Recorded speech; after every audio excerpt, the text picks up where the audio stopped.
জামাই ষষ্ঠীর মাংস কিনতে গিয়ে পথ দুর্ঘটনায় মৃত্যু এক যুবকের। এমনই মর্মান্তিক ঘটনাটি ঘটেছে হুগলির গোঘাটের বেঙ্গাই এলাকায়। আর এই দুর্ঘটনাকে ঘিরেই দফায় দফায় ছড়িয়ে পড়ে উত্তেজনা। চলে রাজ্য সড়ক অবরোধ, বিক্ষোভ দেখানো হয় পুলিশকে ঘিরে। মৃতের নাম প্রতীক ঘোষ, বাড়ি গোঘাটের সেনাই গ্রামে।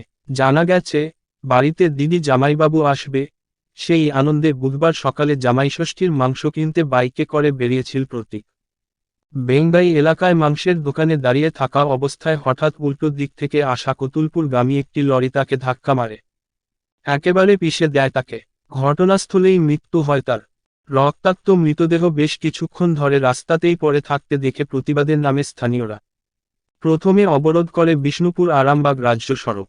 পরে পুলিশ গিয়ে অবরোধ তুলতে গেলে তাদের ঘিরেও দফায় দফায় বিক্ষোভ দেখানো হয়।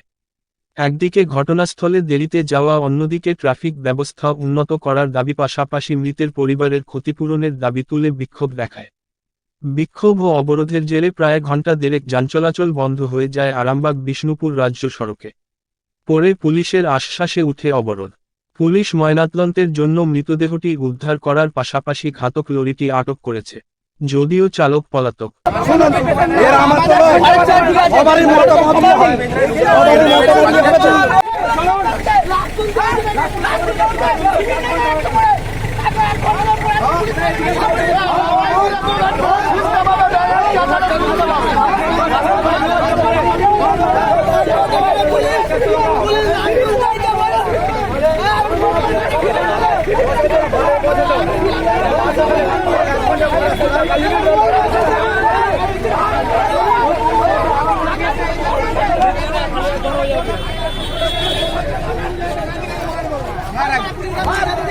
आगे सीबी को लगा मार आई है सीबी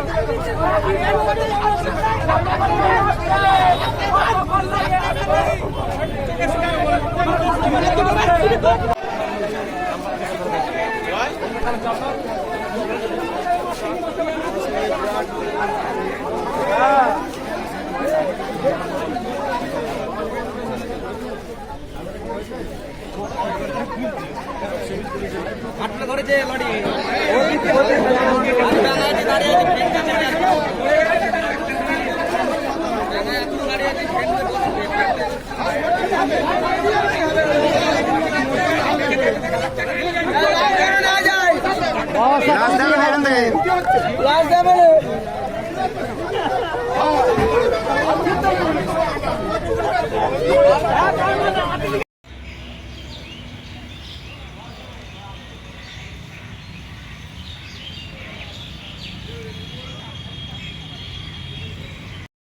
বিকলাঙ্গ বাচ্চা ছেলে যেন তার কিছু একটা ব্যবস্থা করেন, থানায় গেলে কিছু হবে না।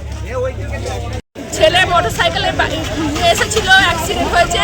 আমার পাশে 2 মিনিট বাড়ি, আমি ছুটে এসেছি। আমি এসে আধ ঘন্টা, প্রায় পৌনে 1 ঘন্টা দাঁড়িয়ে আছি। আমাদের কেউ পুলিশ প্রশাসন কেউ থাকেনি, কেউ থাকেনি। তারপরে 1 ঘন্টা পরে পুলিশ এসেছে, চোখের সামনে এরকম ঘটনা ঘটেছে। যে মারা গেছে তার নাম প্রতীক ঘোষ।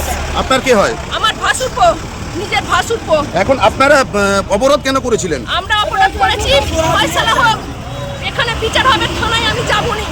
আমার ড্রাইভারকে, লরি মালিককে এনে দিক, আমরা বিচার করবো। আমরা পুলিশের অত হেফাজতে আমি যেতে চাইনি। আমার ছেলে তো মারা গেছে, আমি কি করতে পারি? আপনার নাম? সকালবেলা এসেছিলেন, বাইকে যাচ্ছিলেন, একটা এসে লরিতে মেরে দিয়ে সপাটে মেরে দিয়েছে, ঠিক আছে। এখানে তো আমি বলছি সকাল থেকে সিভিক নেই মোড়ে একটা, এখানে পাশে সিভিক ভাড়ি। 1 ঘন্টা পর পুলিশ কি করে এলো? পুলিশ কি আগে খবর পায়নি? সেই কারণেই অবরোধ। 10 মিনিটের রাস্তা, তাহলে 1 ঘন্টা বেরিয়ে আছে। আপনারা কি চাইছেন? আমরা চাইছি গাড়ির মালিক এখানে আসুক, পুলিশ নিয়ে আসুক, গাড়ির ড্রাইভার, গাড়ির মালিক, গাড়ি আমরা ছেড়ে দেবো। বড় কিচ্ছু করবো না, আসুক, এটা ফয়সালা হোক, এইখানে হবে ফয়সালা যা হওয়ার, তারপর আমরা ছাড়বো।